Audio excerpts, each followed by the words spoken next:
क्या आप भारत से पहली रिपैट्रिएशन फ्लाइट के बारे में जानते हैं जो ट्रैवल बैन खत्म होने के बाद ऑस्ट्रेलिया गई है?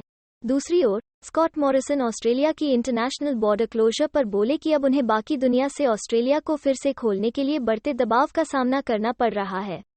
पूरी खबर को समझने के लिए वीडियो में अंत तक बने रहें और हाँ, वीडियो को लाइक जरूर करें और हमारे चैनल को सब्सक्राइब करना ना भूलें। ब्रेन ड्रेन कंसल्टेंट्स की तरफ से हमारे इमिग्रेशन इन्फॉर्मेशन और news channel A to Z immigration updates में आपका हार्दिक स्वागत है। पिछले महीने ऑस्ट्रेलियाई सरकार भारत से आने जाने वाली सभी फ्लाइट्स पर टेम्परेरीली बैन लगाने के लिए आलोचनाओं के घेरे में आ गई थी।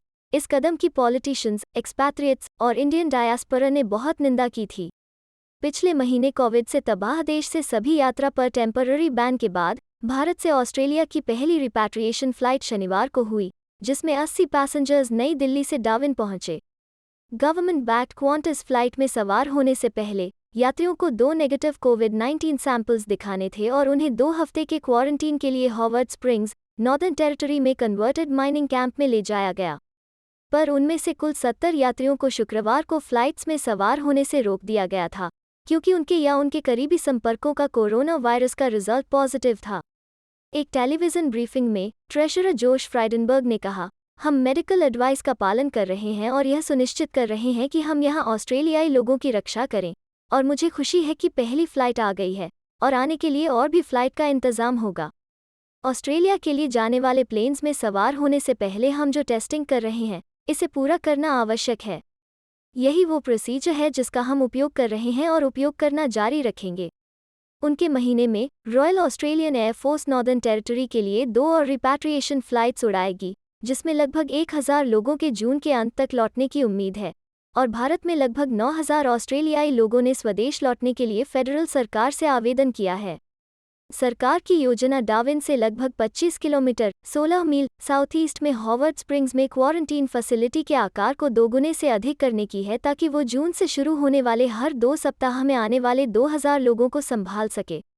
पिछले 3 हफ्तों में भारत ने एक दिन में 3 लाख से अधिक संक्रमण दर्ज किए हैं, जिससे देश की हेल्थ केयर सिस्टम चरमरा गई है और लाखों लोग अस्पताल के बिस्तर, ऑक्सीजन और पर्याप्त ट्रीटमेंट के बिना रह गए हैं।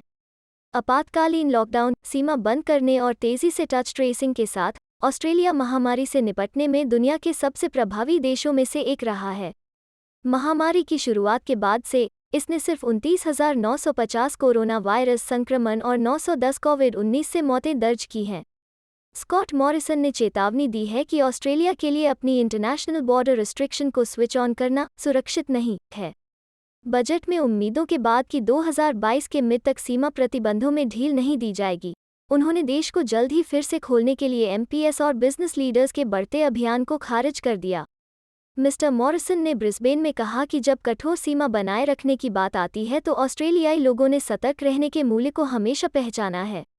सोमवार को उन्होंने कहा, अभी अगले कदम उठाना सुरक्षित नहीं है। उन्होंने आगे कहा कि हम ऐसा नहीं कर सकते कि एक दिन सीमाएं बंद तो दूसरे दिन खुली और फिर अगले दिन बंद कर दी जाए। यहाँ एक स्लाइडिंग स्केल है और हम अगले स्टेप्स पर काम कर रहे हैं।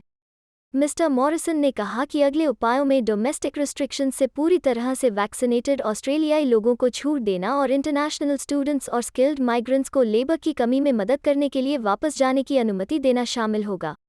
उन्होंने मेंशन किया कि कुछ प्रैक्टिकल प्रॉब्लम्स हैं जिन्हें हम अभी देख रहे हैं और समाधान ढूंढ रहे हैं, और वो अगले ट्रैवल बबल डेस्टिनेशन के रूप में देश की क्षमता के बारे में सिंगापुर गवर्नमेंट के साथ आगे की चर्चा के लिए उत्सुक हैं। हमें उम्मीद है कि आपको हिंदी भाषा में इमिग्रेशन रिलेटेड सही जानकारी पहुंचाने की हमारी यह कोशिश आपको पसंद आ रही होगी। कृपया कमेंट्स में अपने सजेशंस और फीडबैक जरूर दें। हमें सपोर्ट करने के लिए हमारे चैनल को लाइक, शेयर और सब्सक्राइब करना मत भूलिएगा। और हाँ, बेल आइकन को अभी दबा दीजिए। अपना कीमती समय देने के लिए एक बार फिर से धन्यवाद। एक अन्य वीडियो के साथ जल्दी ही आपसे दोबारा मुलाकात होगी।